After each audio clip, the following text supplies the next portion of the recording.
उस गुणोत्तर श्रेणी का 12वां पद ज्ञात कीजिए जिसका 8वां पद 192 तथा सार अनुपात 2 है। ठीक है, क्या करना है आपको? जीपी का 12वां पद निकालना है। कौन सा? 12वां। ठीक है, सबसे पहले तो आप लिख लो, क्या लिख लो कि आपको दिया क्या क्या है। पहले ये निकाल लो कि आपको दिया क्या क्या है ना। ठीक है, क्या देखो, ठीक है, क्या क्या दिया है आपको? तो आपको दिया है गुणोत्तर श्रेणी का 8वां पद, मतलब जीपी का आपको क्या दिया है?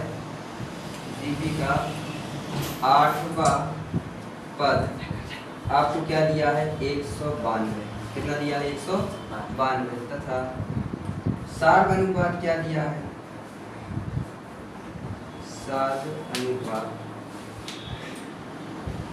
सार अनुपात बराबर आपको दिया है कितना? 2। ठीक है, सार अनुपात को हम किससे डिनोट करते हैं? तो स्मॉल आर से करते हैं, जिसका मान आपको क्या दिया है? 2। अच्छा, एक चीज आप देखो यहाँ, क्या कौन सा पद निकालना है आपको? 12वां पद। 12वां पद निकालने का जो फॉर्मूला होता है वो होता है a × r power of n - 1, जिसमें हमें किसकी जरूरत पड़ेगी? a की, मतलब प्रथम पद की। और प्रथम पद हमें दिया नहीं है, तो क्या प्रथम पद हम इसकी सहायता से निकाल सकते हैं? निकाल सकते हैं। कैसे? तो आप देखो क्या कि माना जीपी का प्रथम पद क्या है आपका? प्रथम पद a है। क्या है आपका? a। प्रथम पद क्या माना आपने? a है। तब क्या करोगे आप? तब 8वां पद बराबर क्या होता है? a × r power of n - 1। n - 1 का मतलब होता है आपको जो पद आपको दिया है। 8वां पद क्या दिया है आपको? 192 बराबर a। आपने प्रथम पद आपका क्या है? a। r क्या है आपका? 2। n क्या है आपका? यहाँ से 8 - 1। तो आप लिखोगे 192 बराबर a × 8, 2 के ऊपर कितनी की घात? 7 की घात, है ना। 2 के ऊपर कितनी की घात? 7 की घात। तो आप क्या कर सकते हो? उस 2 के ऊपर 7 की घात का मान लिख लो, या एक काम करो, भी यही रहने दो।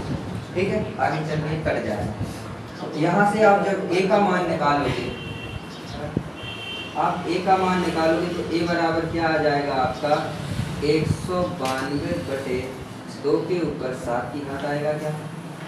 ठीक है, 2 की घात 7 पे इधर लाओगे आप, क्या हो जाएगी? बटे में। तो a का मान क्या आ जाएगा? 192 बटे 2 के ऊपर 7 की घात। ठीक है, इतना समझ में आया? बताओ। आपको जीपी का 8वां पद 192 दिया है, सार अनुपात r बराबर क्या दिया है आपको? 2 दिया है। तो आपने माना कि जीपी का प्रथम पद की हमें जरूरत पड़ती है, तो प्रथम पद a है, तब 8वां पद बराबर क्या हो जाएगा आपका? a × r power of n - 1। यहाँ n का मान क्या हो जाएगा? n का मान आपका 8 हो जाएगा, है ना। क्या हो जाएगा? 8 हो जाएगा। ठीक है, इतना साफ करते हैं हम। a बराबर आपको ध्यान रखना है कि 192 हाँ, ये a का मान है हमारा।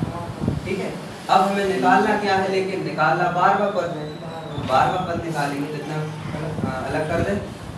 ठीक है, हमें सिर्फ जरूरत पड़ेगी सिर्फ a की मान की। 192 और क्या है आपका? 2 के ऊपर 7 की घात। आप क्या निकालना? 12वां पद। तो 12वां पद निकालने के लिए आपको क्या चाहिए है? 12 पद के लिए होता है a × r n - 1। यहाँ n का मान क्या हो जाएगा आपका? 12। a का मान क्या है? 192 बटे 2 के ऊपर 7 की घात × r क्या है आपका? 2 ही है। n - 1 मतलब कि 12 में से 1 की घात घटाओ। ठीक है, क्योंकि यहाँ आपको क्या दिया है? n बराबर आपको क्या दिया है? 12 दिया है। ठीक है, आप क्या निकालोगे? 192 बटे 2 के ऊपर 7 की घात × 2 के ऊपर 12 में से 1 जाएगा तो क्या बचेगा? 2 के ऊपर 11 की घात। अच्छा, एक अब एक बात बताओ, यहाँ 2 कितनी बार है? 7 बार, और यहाँ कितनी बार है? 11 बार। तो ये 7 बार कट जाएगा, तो क्या बचेगा आपके पास? 192 इंटू, जब 7 बार कट जाएगा तो कितना बचेगा? 2 के ऊपर सिर्फ 4 की घात। कितना बचेगा? 2 के ऊपर सिर्फ 4 की घात। अब एक चीज बताओ, 2 के ऊपर 4 की घात का मतलब क्या होता है? 192 इंटू 2 के ऊपर 4 की घात का मतलब 32। कैसे होगा 32? 16 नहीं होगा, 32 होता है 2 के ऊपर 5 की पावर। देखो 2 इंटू 2 इंटू 2 इंटू 2 कितना? 2 दूनी 4 दूनी 8 दूनी 16। कितना होगा? 16। मतलब 16 का आप 192 से गुणा करोगे तो कितना आएगा? 16 का 192 से गुणा करोगे तो कितना आ जाएगा आंसर आपका? 16 दूनी 32। 16 दूनी 32 आपका कितना आ जाएगा? 3। और 16 का 10 बार पहाड़ा पढ़ोगे तो 160, और उसमें से यदि आप 16 घटा देते हो तो कितना बचेगा? 144 सॉरी 144 और कैरी 2 3, 144 47 कैरी 14, 16 एकम 16 और 14 कितना होता है आपका? 28। 16 एकम 16 और 14 30 आंसर कितना आ जाएगा आपका? 3072। मतलब क्या है? अतः जीपी का जो आपका 12वां पद होगा वो क्या होगा? 3072। तो आप यहाँ लिख लो कि अतः गुणोत्तर श्रेणी, गुणोत्तर श्रेणी का 12वां पद